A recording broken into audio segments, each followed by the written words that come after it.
Hey everyone, happy Thursday, May 4th. Happy Star Wars Day. May the 4th be with you. It's a little bit before 11:30 on the West Coast. It's time for another market update, and it's a busy one. There's a lot that happened this week, so let's get right into it. I feel like I say that every week, but it seems like it. Last Friday, March PCE, we know this is the Fed favorite form of inflation. That came out. The headline was great. The headline went up 0.1%. Year over year, it dropped from 5.1 to 4.2%. It was expected to be at only down to 4.4%. So beat the expectations. That was great. Core, which we know the Fed looks at very closely, that was basically in line with expectations as well. It went up 0.3% and dropped year over year from 4.7 to 4.6. So not a huge drop, but propping up that core still is rent inflation. We've talked about this before. We've shown lots of different charts. All the other metrics show rent inflation has been cooling for quite a while.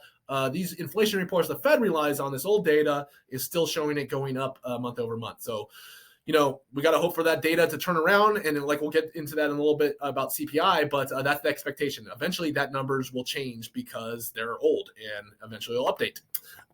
Also, we got March JOLT, so job openings, expected to come in at 9.775 million, only came in at 9.59 million. A drop of 384,000 job openings from last reports.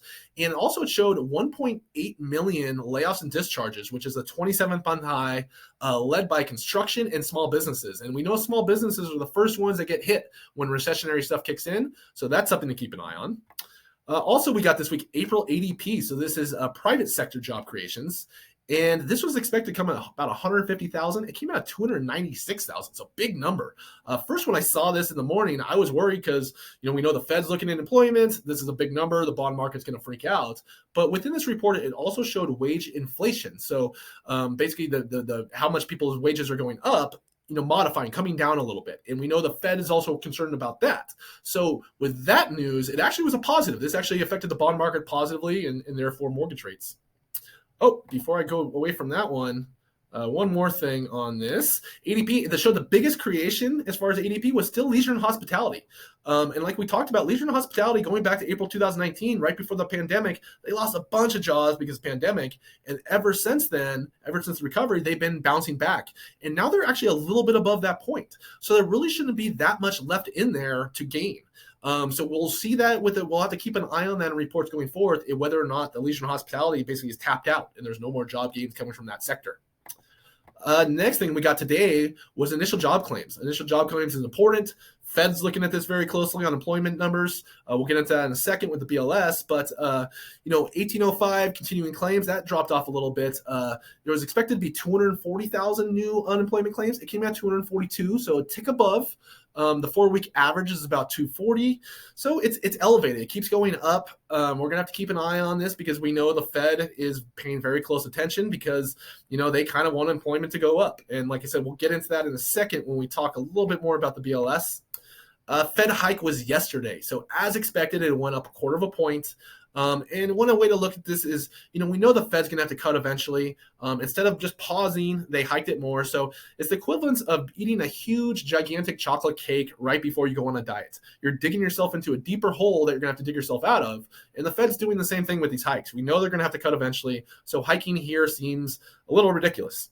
But, just to give you an idea, the Fed hiked 25 bips, which is 1/4 point. The ECB, the European version, they did the same today. Australia's bank did it yesterday. It was unanimous on our Fed's own one, so it seems like it's a global thing. So the language they said was they're determining whether additional firming policy may be appropriate. So that's basically Fed speak for lay groundwork for a pause. They're putting it out there that, hey, as long as the data's right there, we could pause. They also, though, denied any possible rate cuts this year. The markets, however, have priced in 3 different rate cuts before the end of the year. So the markets are basically calling their bluff, saying, no, we think you're going to cut it 3 times. Fed Chair Powell saying, no, we're not going to cut it all. So that'll be interesting to watch, because they're definitely at odds with their prediction there. The Fed also said about everything we know, job gains robust, but we just looked at JOLT's report. That's dropping. Unemployment low.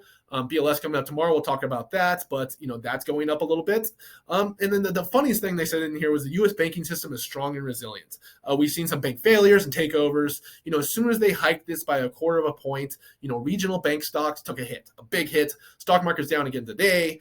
There's a couple other banks that now they're being threatened. So, they think that it's not hurting the banking system, but all other evidence is that what they're doing is hurting the banking system. I don't want to get into over technical parts about it, but they're definitely hurting the banking system. So next thing we got this week, purchase apps were down 2%. Rates weren't that great last week. Like we talked about, there's not a lot of inventory. Rates come down, more inventory, more apps. Over year, it's down 32%. I don't even want to talk about refis. It's a big number. Getting better, but a big number. So the average 30-year conventional is down to 6.43 from 6.57 last week. So it's good to see some positive movement down. A lot more room to go. Hopefully, things turn in the right direction as we go forward and we get closer to that 6 number again. Some anecdotal stuff. I know that, I can't remember which outlet did it, but I think Bloomberg did a study, and 5.5% is the number that people like. If it gets to 5.5%, people are more willing to sell, more willing to move, more willing to take a higher mortgage. So that's kind of, we got to keep an eye on that number, it looks like, as far as when people will get really active again. And then important dates. So we got the BLS jobs report coming up tomorrow, which is a very big one. We got a hope for miss there. Unemployment right now is at 3.5%. Expectations are it might tick up to 3.6. That would be needed. Again, I hate saying that. I hate saying I want to see more unemployment, but we know the Fed, it seems like they want to see unemployment. Everybody, a lot of analyst predictions is the Fed won't crack until employment starts going up. Unemployment goes up quite a bit.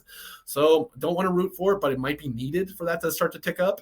And then on next Wednesday, before I talk to you guys again, is CPI report, the other inflation report. And that's one we've had circled because that's when, it's April's numbers. It's replacing high numbers from last April. So there's a good chance we're going to see some good progress on that report. Hopefully the rent inflation stuff starts to tick down. So from that point on, May 10th was kind of a date we had circled to not the end point, not where we're going to be at the very end, where we want to be, but where some good progress starts. One last thing I wanted to leave you guys with is home prices. Home prices, we got another one today. Black Knight showed March up 0.5%. Again, this is regional. Real estate agents watching this. You guys are the experts in your area. Neighborhood from neighborhood, city to city, state to state, everything's going to change. Or Pacific Northwest compared to the South and whatnot. But we're seeing these numbers tick up across the board. So a lot of people were looking for a price crash. We're waiting for prices to come down before they bought. And it looks like we might have hit the bottom and things are starting to bounce again. And, really, if we think about it, with rates coming down, that's not going to get better. Rates coming down is going to bring more demand into the market with not a lot of supply, and that's going to drive prices up. So anybody sitting on the sidelines, they might be missing their window, to kind of take advantage of it. Obviously with rates higher, it's harder for people to qualify. But like I said, rates go down, but home prices go up. It's just as hard to qualify, and your payment's just as high. So again, I know I keep harping on that, but like I said, home prices look like they're bouncing. So that's something for borrowers, everybody in our industry to keep an eye on and to educate borrowers about.